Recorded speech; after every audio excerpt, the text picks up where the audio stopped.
जो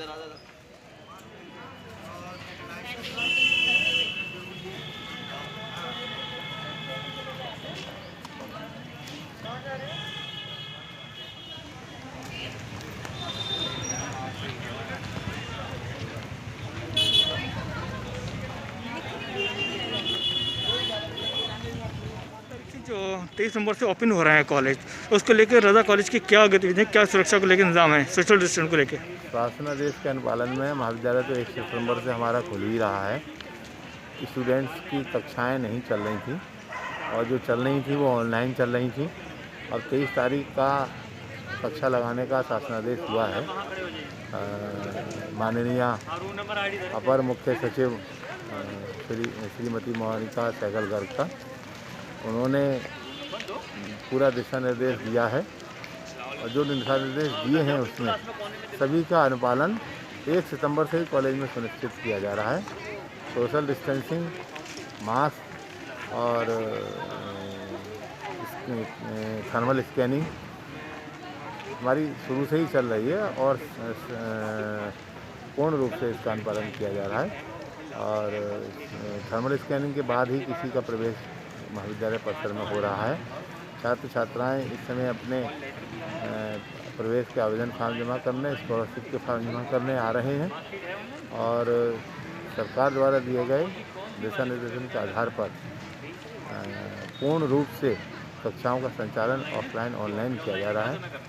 ऑनलाइन तो काफ़ी दिनों से क्लासेस चल रहे हैं, क्योंकि प्रीवियस के लगभग 2200 एडमिशन हमारे यहाँ हो गए हैं, 2200 उनके क्लासेस चल रहे हैं ऑनलाइन।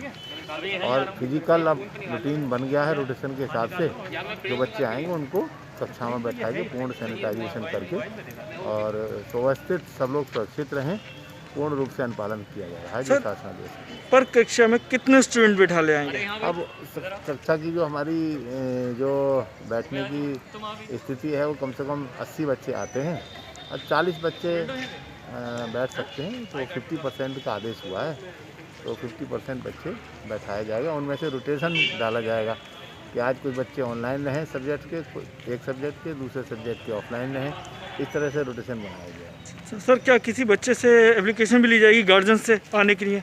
गार्जियंस के लिए दिशा निर्देश हैं आने के लिए। तो अब बच्चे ग्रेजुएशन के हैं तो गार्जियन से सहमति लेकर ही आएंगे, ये तो पक्का है ही है, क्योंकि भाई परिवार वाले जब बच्चों को भेजना पसंद करेंगे तभी कॉलेज में संभव है। और हम कोशिश करेंगे कि सरकार और हमारा महाविद्यालय छात्र छात्राओं सभी के साथ है, और हम लोग कहते नहीं कि कदम आगे बढ़ाएं, और इस समस्या के साथ हमें जीना है और उन्हीं तौर तरीकों को अपनाना है, सुरक्षित रहना है, सेफ रहना है, इस मानवता को बचाना है।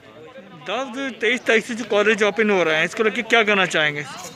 आदमी अपने सोशल डिस्टेंसिंग का पालन करे और इस वजह से अपने सैनिटाइज़र अपने अपने रखे और करता रहे हर 2 मिनट बाद। तो इस वजह से हम ही लोगों को देखना है। जो 23 तारीख से उत्तर प्रदेश सरकार द्वारा जो कॉलेज ओपन हो रहा है, इसको लेकर जबकि कोरोना जैसी भयंकर बीमारी बीच में ओपन हो रहा है, तो क्या बताना चाहेंगे? इसके लिए हमें अपनी पूरी सावधानी बरतनी चाहिए। मास्क, सैनिटाइज़र और सोशल डिस्टेंसिंग सभी चीज़ों का ध्यान रखना चाहिए और अपनी हेल्थ का ध्यान रखना चाहिए। और 2 गज की दूरी। 23 तारीख से उत्तर प्रदेश सरकार द्वारा जो इसको कॉलेज ओपन हो रहा है, इसको लेकर किन किन बातों का ध्यान रखना चाहिए कोरोना भयंकर जैसी बीमारी के लिए? इसके लिए बच्चों की उनकी जो हेल्थ के लिए उनकी पूरी तरीके से सावधानी बरतनी चाहिए उनके लिए, कि अगर जैसे हो सके तो स्टूडेंट्स के बैचेस शिफ्ट्स लग जाए उसमें, और ज़्यादा से ज़्यादा सोशल डिस्टेंसिंग बनाए रखें, मास्क का ज़्यादा प्रयोग, और सब बच्चों के पास सैनिटाइज़र तो मतलब होना चाहिए उसके लिए क्लासेस में रेगुलर। रुखसार भी है। रुखसार जो 23 तारीख से कॉलेज ओपन हो रहा है और इस कोरोना जैसी भयंकर बीमारी है, आप किन किन बातों का सावधान? हमें मास्क का प्रयोग करना चाहिए और सोशल डिस्टेंसिंग का ध्यान भी रखना चाहिए, क्योंकि बीमारी जो है बहुत ही भयंकर है और एक दूसरे को छूने से ही फैल रही है, इसलिए इसका ज़्यादा से ज़्यादा ध्यान रखें। और ऑनलाइन क्लासेस तो बिल्कुल स्टडी नहीं हो पा रही है, अच्छा है, यहाँ पर क्लास लगी और सारी बातों का ध्यान रखते हुए हमें अपनी आगे की जो पढ़ाई है। प्रधान 23 तारीख से जो कॉलेज ओपन हो रहा है उत्तर प्रदेश सरकार द्वारा निर्देश अनुसार, क्या कहना चाहेंगे? हाँ, 23 तारीख से कॉलेज खुल रहे हैं और सोशल डिस्टेंसिंग का पालन करा जाएगा। बच्चे मास्क लगा कर आएंगे, सैनिटाइज उनके पास होना चाहिए।